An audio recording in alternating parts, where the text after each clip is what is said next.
Then we talk about for loop, while loop. That's in today. So stay tuned. So what do I mean by arithmetic operator? What's an arithmetic operator? Addition, subtraction, multiplication, and division. So these are the 4 things an arithmetic operator will help you achieve. So just like in normal mathematics, you have addition, subtraction, multiplication, and division. So in that, you also have addition, subtraction, multiplication, and division.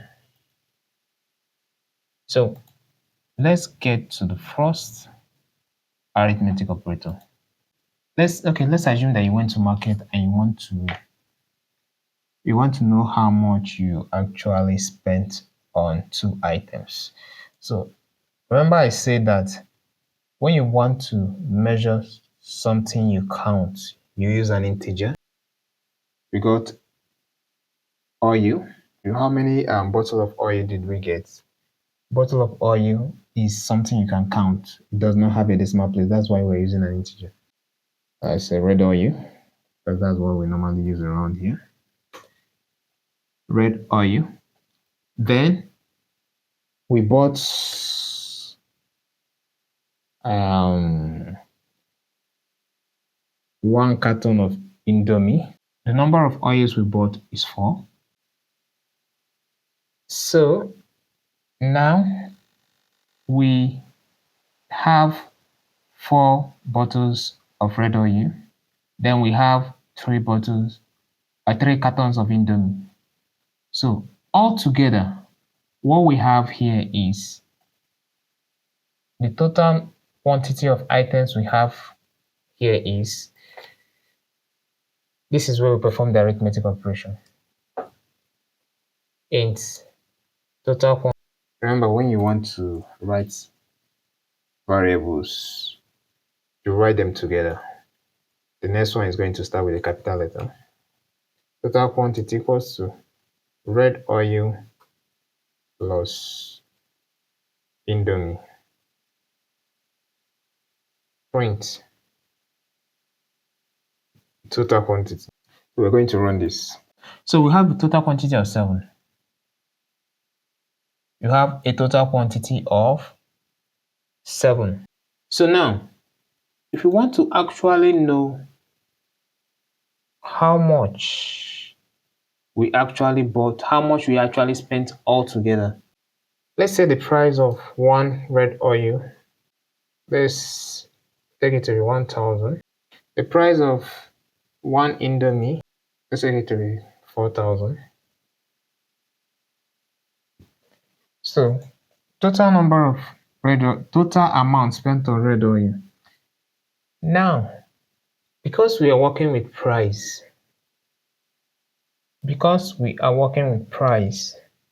price sometimes do have decimal points, we are going to use double total amount. Okay, let's say total red oil amount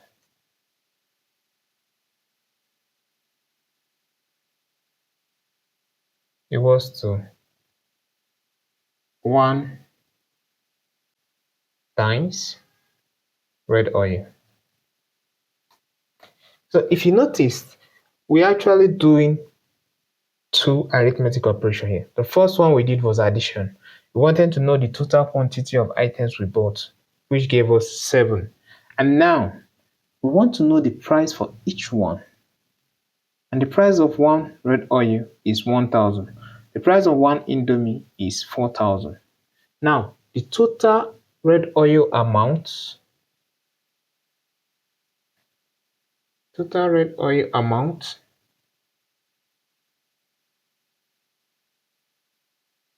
okay, a value of int cannot be assigned to. So it's telling us that the value of int cannot be assigned to double, which makes sense. So what do? we transpose it to double.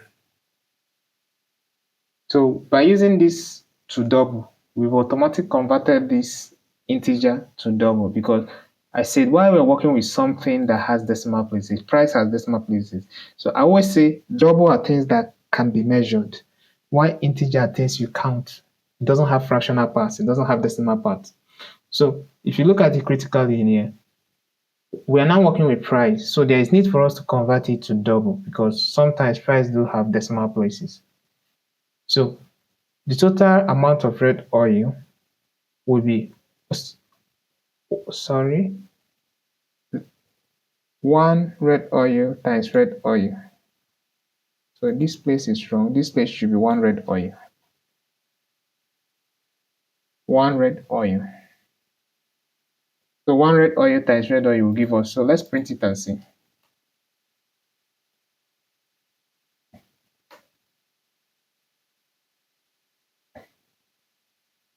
Total amount of red oil. So because we have originally 4 red oils, and each of the red oil costs 1,000. So the total amount we spent on red oil is 4,000. Now, what is the amount that we spent on Indomie? Remember, we have 3 Indomies from here. So we're working with price, so it has to be double. Double total Indomie. Total Indomie amount equals to, so 1 Indomie. So first of all, we have to know the price of 1 Indomie. The price of 1 Indomie is 4,000. So 1 Indomie times Indomie. We have 3 Indomies. Now it's still giving us error. Why is it giving us? What's the error saying? A value of int cannot be assigned to variable of type double. So since we are now working with price, we have to transpose it to double. So it's called casting to double.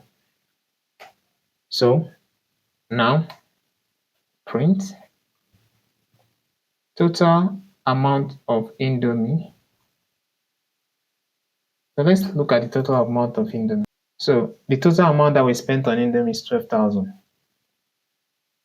So, but we can actually make these things make sense by wrapping this thing with a string and making sentence with it. Remember, now that we have a string, this, how do we get the values that we have here? We add a $sign here. So now I can comfortably say the total amount spent on red oil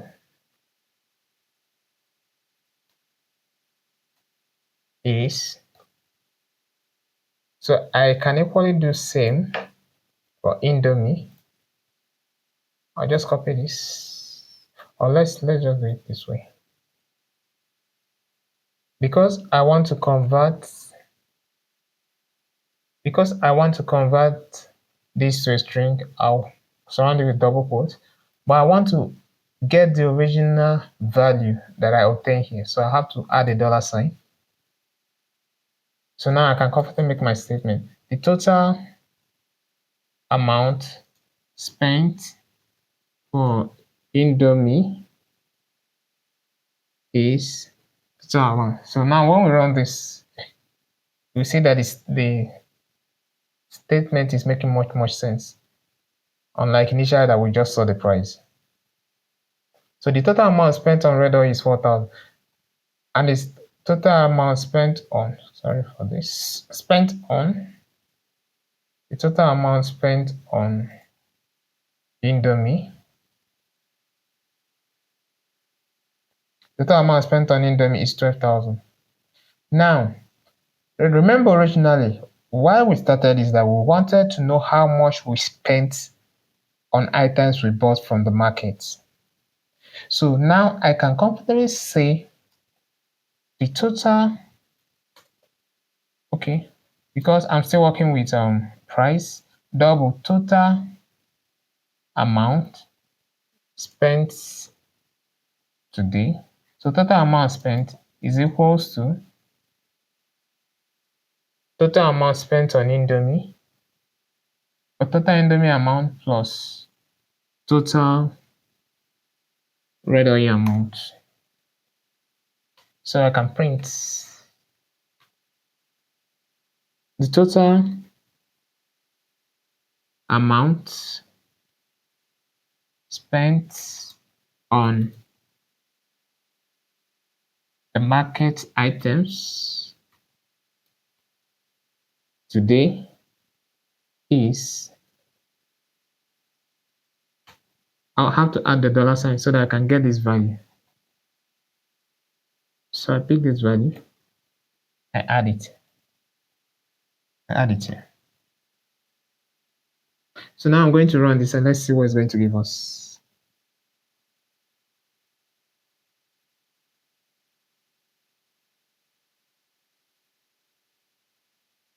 So the total amount spent on red oil is 4,000.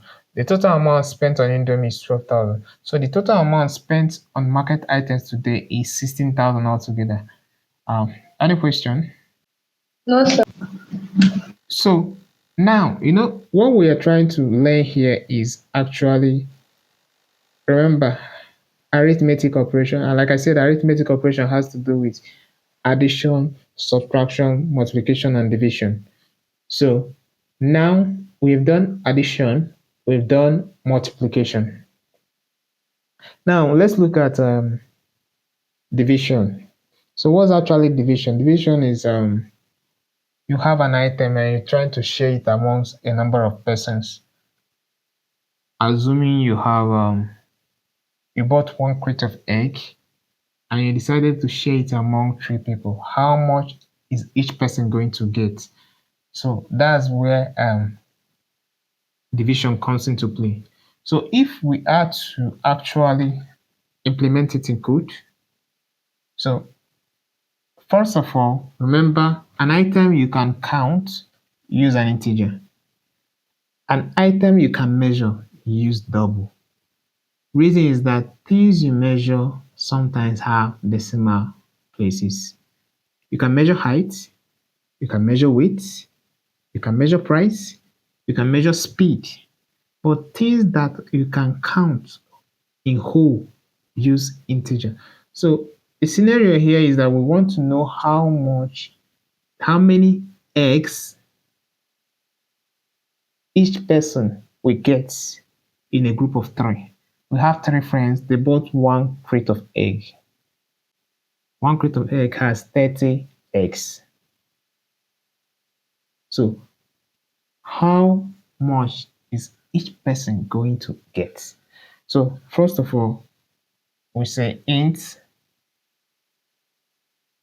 1 crate.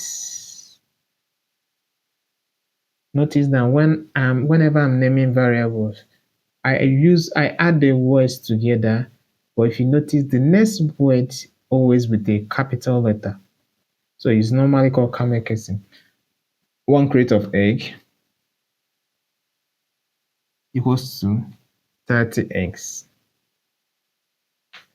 So number of friends, because it's still whole number, you cannot divide a human being doesn't have decimal parts, doesn't have fractional parts. So int number of persons equals to 3. So because we said that we're working on arithmetic operation, and arithmetic operation has to do with addition, multiplication, division, and subtraction. And right now we are working on division. So we want to know, we have a crate, we want to know how many each person will get. So we're going to use double here. Why are we going to use double? Because there is a tendency that at the end of the day, there may be fractional parts. Maybe when we divide an item, there will be some left and they will still have to divide it further after getting the whole. So I have to use double here. Double item egg received by one person, egg for one person, or each person. Let's use so each person equals to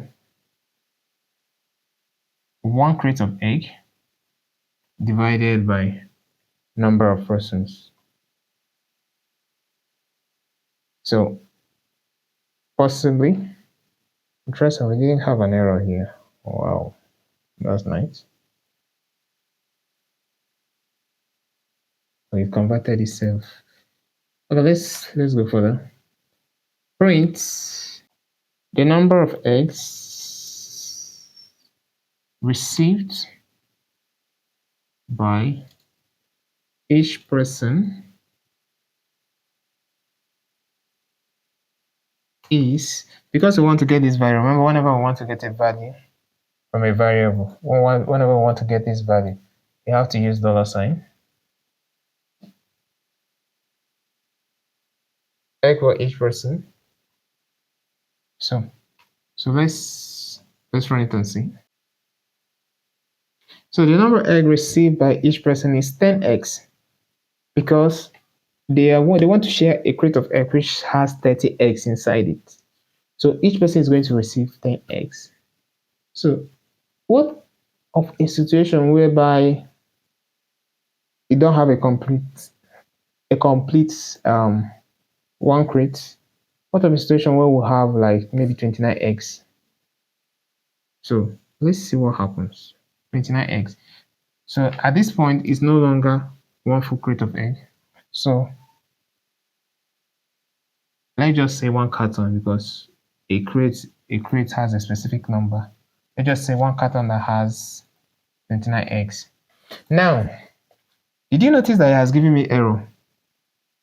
Why did it give me error? Okay. It gave me error because I changed this name. So I have to replace it here. So now let's look and let's see for ourselves what's going to happen. We're going to run it. Remember, now we have one carton of egg that has 29 crates. I want to know how much each person got. So that means that, of course, it said 9.666. Definitely, this is going to be cooked egg, because if it is fresh egg, there's no way you're going to get this fraction unless you're going to start adding it to smaller cups. So now we have an idea when we say arithmetic operation. Now we have an idea of how it works. But remember, one thing you have to understand is coding is just like the things you do in your everyday life. The way you think about things in everyday life, the way you calculate things, the way you handle things. So that's why I try as much as possible to use everyday example to show you how these things work. Because had even I just said, okay, arithmetic operation, you have addition, subtraction, multiplication, and division. There's a tendency for you to just look at numbers, maybe 2 plus 2.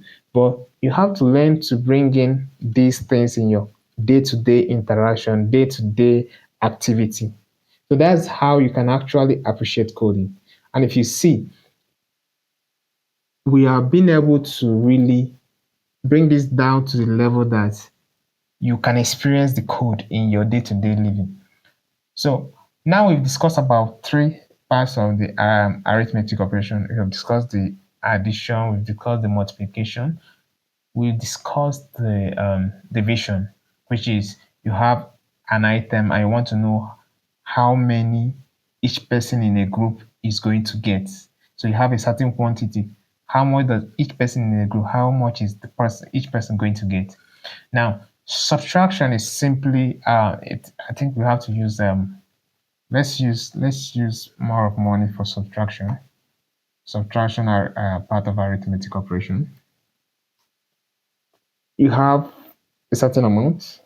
So because now we're talking about money, which has decimal places, so we have to go with double. You have a certain amount, maybe let's say you have your salary. salary equals to, let's say, 40,000. And now you want to buy certain things from this salary. You have to get foodstuffs, double. So we're still working with price, double foodstuffs. Okay, you're going to spend, let's say 15,000 naira on foodstuffs. You want to apportion some for your transport. So we are still talking about price, so we have to use we have to use fractional parts. Transport equals to, well, how much are you spending on travel? Let's say 5,000. Let's just leave it at this. You can actually do more with salary. You know that the present economy is not going to work well. Let's just work with these two stuff. So now we're going to work with two arithmetic operator. We're going to work with addition and we're going to work with subtraction. So how much expenses? So double expenses equals to foodstuff plus transport.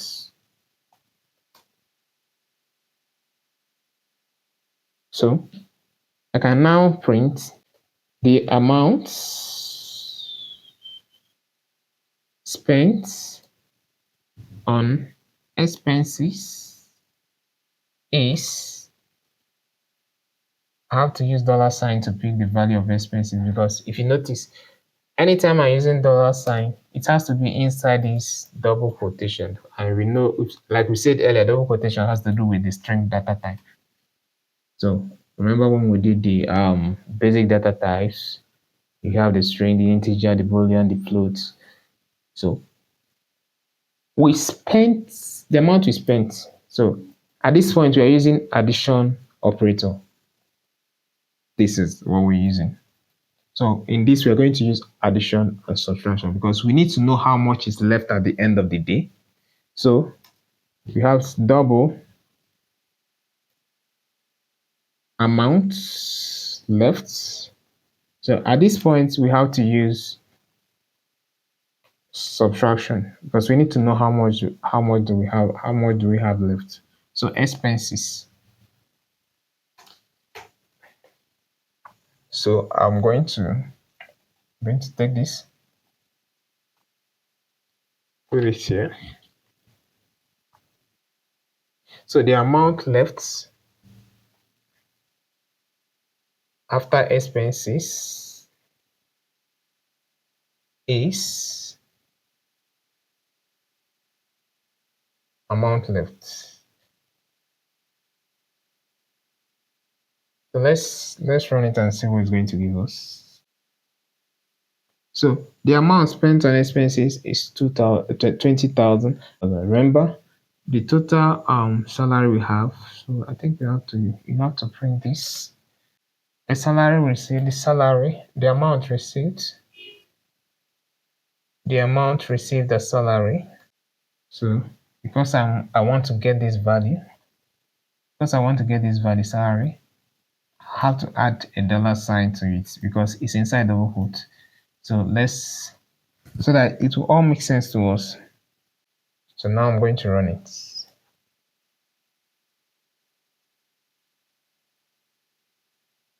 So first of all, the amount received as salary is 40,000. The amount spent on expenses is 20,000, and the amount left in expenses is 20,000. So we've actually touched the four arithmetic operator. You have the addition, subtraction, multiplication, and division. That's great. The next thing I want us to talk about right now is the decrement operator. So normally, before you talk about decrement operator, you should have increment operator. increment operator. So what's an increment operator? An increment operator is simply a way of adding stuff, like increasing a value. It's normally used in loops anyway. But if you notice, we have loops here. So before we actually talk about loops, it's important that we discuss this increment and decrement operator. So I have I went out and I was able to pluck oranges. But as time went on, because I'm under an orange tree and I'm trying to get oranges one after. So after a certain period of time, I was able to have like 4 oranges. So, but someone came and I needed to get more oranges for this person. So because someone came around and I needed to get more oranges, there is a way I can comfortably do this. If you notice, this is a variable. And one thing I always say about a variable are values that changes. Constant does not change, but variable does change.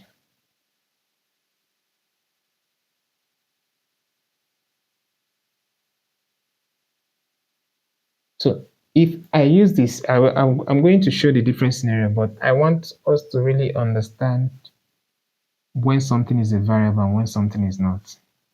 I've used the keyword here, final.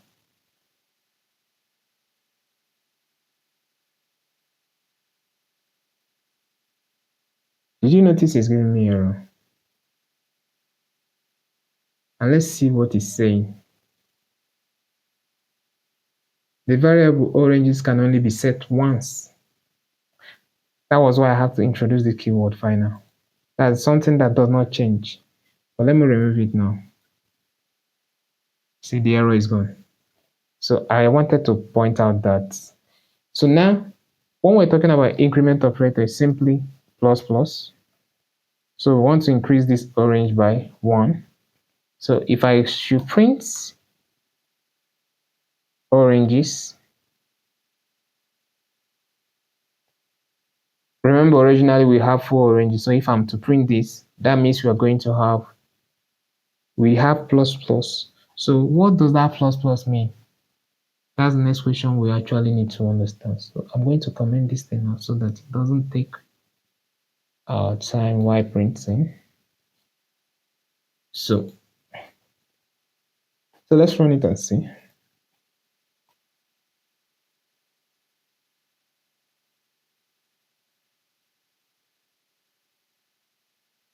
Originally we have 4, but if you notice, because we added plus plus, it's now 5, increment operator.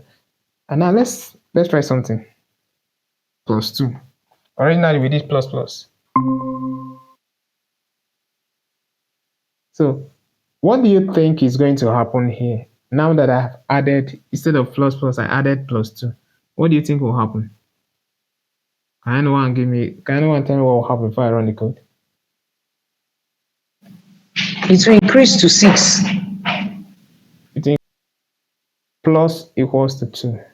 If it's just 1, we want to use plus plus. But now let's see if it's going to still do the same.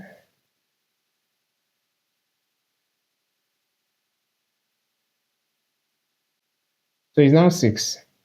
So now you'll be wondering, why do I have to use plus equals to 2? This plus equals to 2 is just the same as writing oranges equals to oranges plus 2. So because we wanted to make the code shorter, so the way to make it shorter, instead of writing this oranges plus 2, we just take this plus and add it here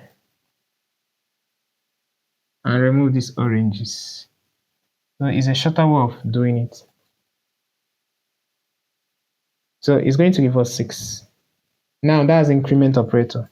Now in the situation of the increment operator, what do you think will happen?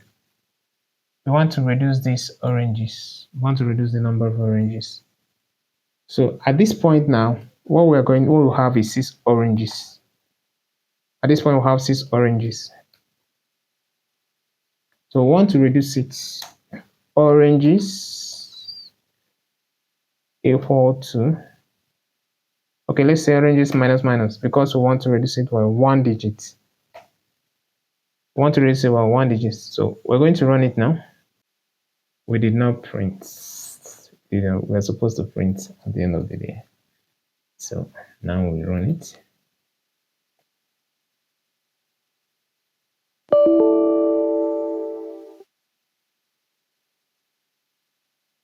We have error here. So we subtracted. Remember, initially we had plus plus. Okay, I removed it. Sorry about that. Initially we had plus plus. So it's just telling us that we're increasing it by 1. And when we have minus minus, we're reducing it by 1. So if we want to reduce it by 2, so what will be the way to reduce it by 2? Oranges. So how do you reduce it by 2? Minus 2. Minus equals 2. So minus equals to 2. So let's run it and see. I didn't print again. So I have to print. Let's go. So at this point, it was 5. At this point, it was 5 because we removed 1 from it. So at this point now, 5 minus 2 is going to give us 3. So that's the decrement operator. So if you notice, so far we've talked about 2 types of operator. We've talked about the arithmetic operator, which has to do with addition, subtraction, multiplication, and division. And we've also talked about increment and decrement operator, which is very useful when we want to talk about loops. So remember, the next thing we want to look at is the loops.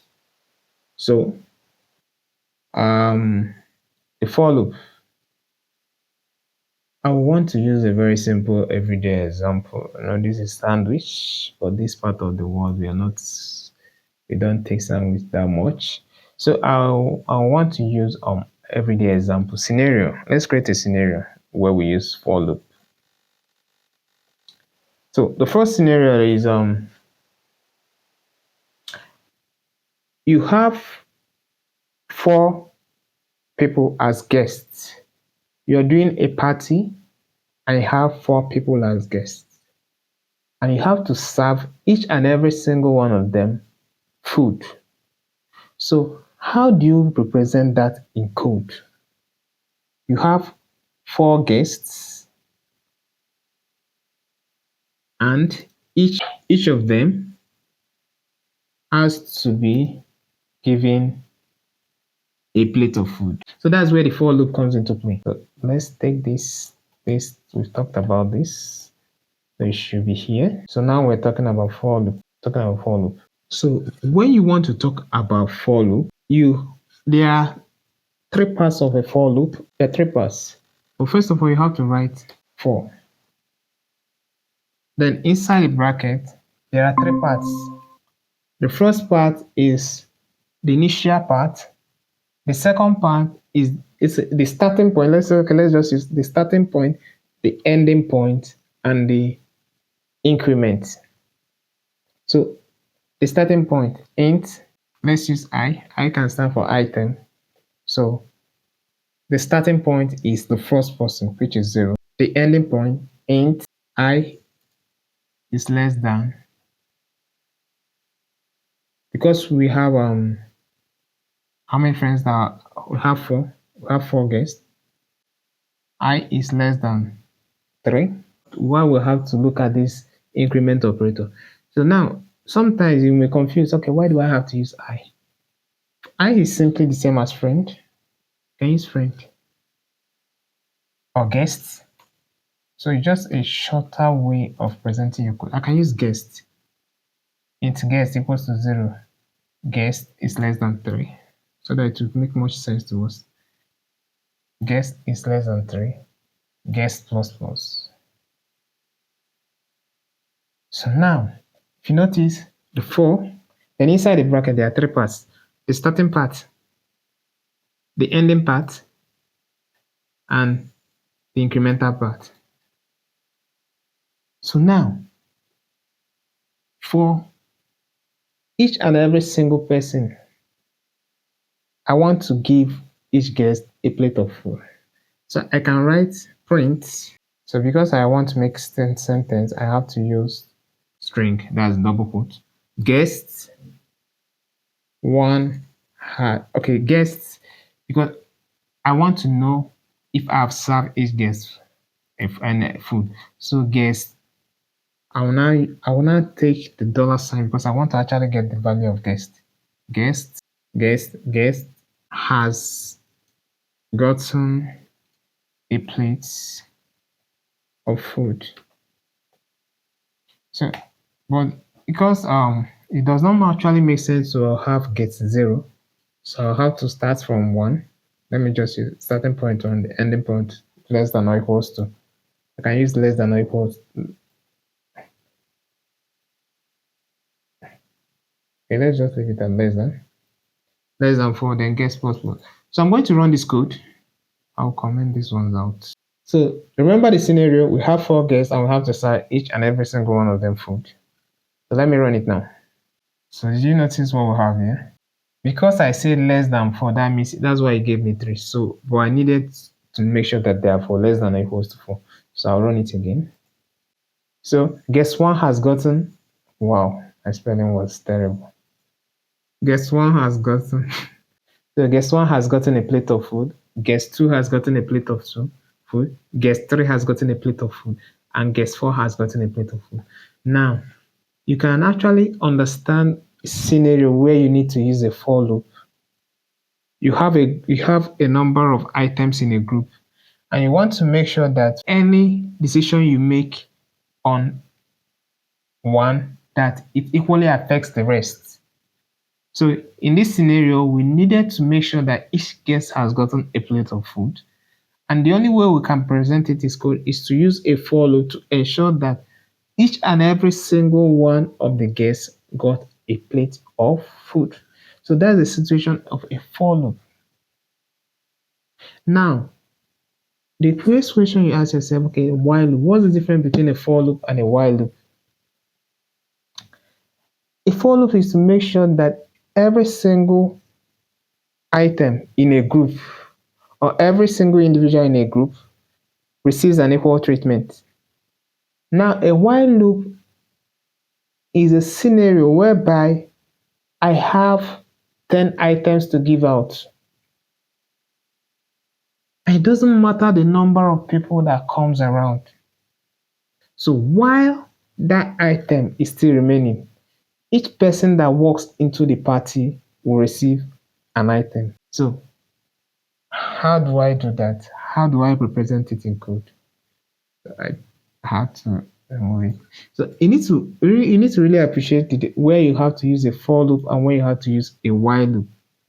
Use a for loop when you have a group of people and each individual in that group is going to receive an equal treatment. Or use a while loop when you have a certain fixed quantity that is going to get to the number of people that is equal to that quantity. So I have 10 bags of rice to give out.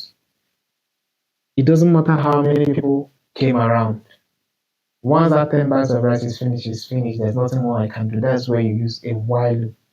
So while that item is remaining, somebody has to get a bag of rice. But once the item is over, once the item is finished, there's nothing else I can do about it. So here, this is how you present a while loop. Int, let me say rice, bag of rice. It was to 10. I have 10 bags of rice to give out. And I use a while loop. While bag of rice is less than or equals to 10. And I'll now give an instruction. Keep distributing the rice. Keep distributing the bags of rice. Okay, I'll have to use dollar sign here. Bag of rice. So let's look at our code. Now, we are not finished. Then here we now say bag of rice minus minus. Because the bag of rice is reducing. The bag of rice is reducing. So initially we have 10 bag of rice. That's the starting point, 10. At the end of it, it's going to be 0. So let's run it. Most times, when we're not careful enough, we normally have infinite loop with while loop, and our code will keep on running. Aha! So at this point in time, so I had an infinite loop. I actually wanted us to make that mistake because if we did not make that mistake, we may encounter a situation where our code keeps on running. So now let's have this thing to make sense now. Initially it was 10, and the ending position, it must be greater than 0. If it's not greater than 0, we're going to have this infinite loop. And that was the reason why I allowed that mistake. What did we do initially? We said it's less than or equal to 10. So minus 1 is less than or equal to 10. Minus 2 is minus 100 is less than or equal to 10. But it has to be greater than 0 so that it will have an ending point. So now let's run it. Because we have 10 bags of rice, it doesn't matter the number of people that came around. We can only distribute to 10 people. So I can equally make this make more sense. I can say person number. So I can only give to 10 people. I can't satisfy everybody in the group because we only have 10 bags of rice. But in a situation of for loop, it doesn't matter the number of people that came. Each person is supposed to get an equal treatment. But here in the while loop, I have 10 bags. I can only give it to 10 people. So I'll keep counting, keep distributing to, okay, this doesn't actually make much sense. Keep distributing to person number 10, keep distributing to person number 9. Once we get to number 1, that means the bag of rice has finished. So there's nothing more we can do about it. So others have to go. Maybe they come back some other time when we have to restock, and then we now invite them over and we'll repeat the same process. So that's the scenario. That's the difference between a for loop and a while loop. So I actually try to take my time to explain this so that you really appreciate it. And if you notice, in the for loop, we use the incremental operator, which is the plus plus, and in the while loop, we use the decremental operator, which is the minus minus. So you have to understand that in a for loop, there's a starting point, there's an ending point, and there's an incremental part. The same thing in a while loop, there is an ending point, which is most times here is the ending point. There is a starting point, this is the starting point, and this is the decremental part. So the difference now between a while loop and a for loop is a for loop has everything inside these brackets. The starting point, the ending point, the incremental part. But while in a while loop, it has it all over the place. So any question?